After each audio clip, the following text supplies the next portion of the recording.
Bienvenue pour le meilleur de la communauté Jujutsu Kaisen. Bon, j'ai encore traîné sur Reddit, j'avoue.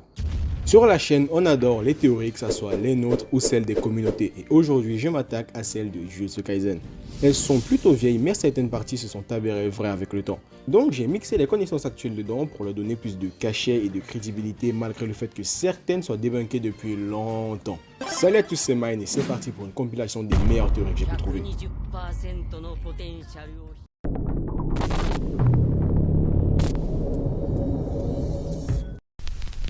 Celle-ci, c'était un commentaire que j'ai vu sous une vidéo théorie il y a 9 mois lorsqu'on a posté notre vidéo de retour et tellement ce commentaire m'a marqué, je l'ai toujours gardé dans un coin de ma tête. Donc, selon le mec, il est écrit, Kenjaku est une partie de Sukuna, car aux dernières nouvelles, Kenjaku est un cerveau, mais un cerveau avec une bouche.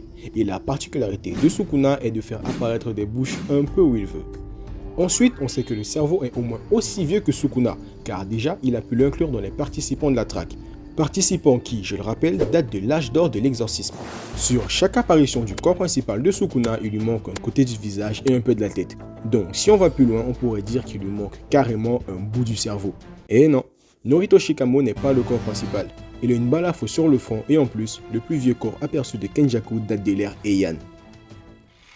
Ceci pourrait expliquer le fait qu'il ait possédé Kaori Itadori afin d'être en contact avec Jin, dans le but de donner naissance à l'autre parfait pour accueillir son futur participant à la traque. Puisque depuis des millénaires, il prépare les corps dans lesquels ils vont se réincarner. Ce serait donc logique. Pour finir, le fait qu'il soit un cerveau justifierait son sort. Allez, prochaine théorie. Geto a dit que la lisière était une prison vivante, le dernier travail du moine Genshin. Mais ce que vous n'aviez pas compris, c'est qu'elle est vivante parce qu'elle est littéralement constituée des restes humains du moine.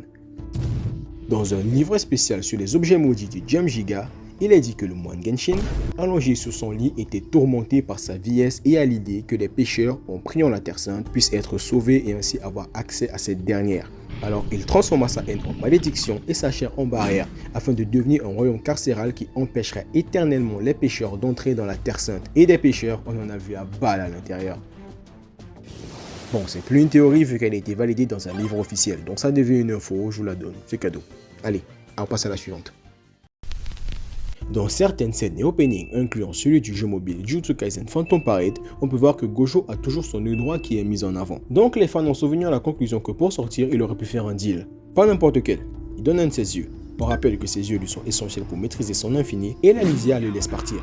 L'auteur étant consultant, il aurait pu demander de disséminer des indices dans les adaptations.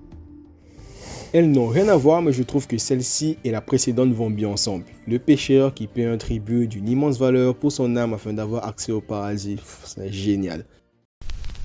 Elle suit la précédente, sauf qu'ici il y a un twist. Pour s'échapper de la prison sans aide extérieure, il faut mourir. Sauf que bah tu sors oui, mais t'es mort. Alors il donne un œil pour sauver son âme et se suit. Il y a de fortes probabilités qu'il revienne sous la forme d'un esprit vengeur tout en conservant une partie de ses pouvoirs. Car on ne sait pas si la perte d'un œil affaiblirait sa maîtrise de l'infini ou s'il ne pourra tout simplement plus l'utiliser. Et en revenant sous la forme d'un esprit vengeur, il aurait même pu trouver de la puissance dans la mort. Exemple de Naoya Zenin. Celle-ci est personnelle. Fallait bien que je mette la main à la pâte, non? C'est pas mon genre de juste raconter des trucs pris sur internet. Je ne tire sur personne, pitié, n'interprétez pas ça. Pourquoi Sukuna maîtrise le feu?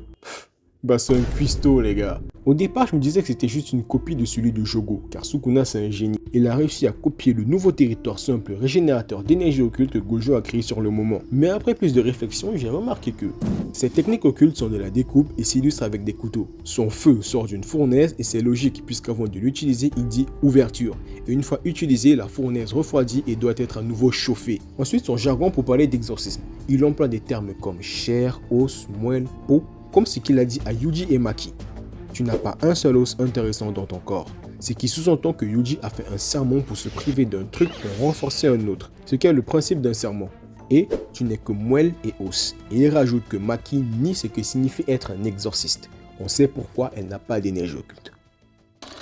En vrai, c'est pas du jargon de cuistot. Pour le bouddhisme, la chair, le sang et les os sont des substances impures. Et j'ai pas trouvé la signification des termes pour comprendre qu'est-ce qu'il manque concrètement à Yuji et Maki. Reste plus qu'à attendre que Sukuna parle du sang en désignant quelqu'un qui a une seule particularité manquante et comme ça on en déduira le reste. Donc pour en revenir à ma théorie, Sukuna est ultra lié à la bouffe et au cannibalisme. Il bouffe ses doigts et il a bouffé son frère. Au final, c'est un cuistot bien fratricide qui travaille dans sa cuisine à ciel ouvert avec ses couteaux à viande et son fourneau et qui a comme ingrédient les exorcistes.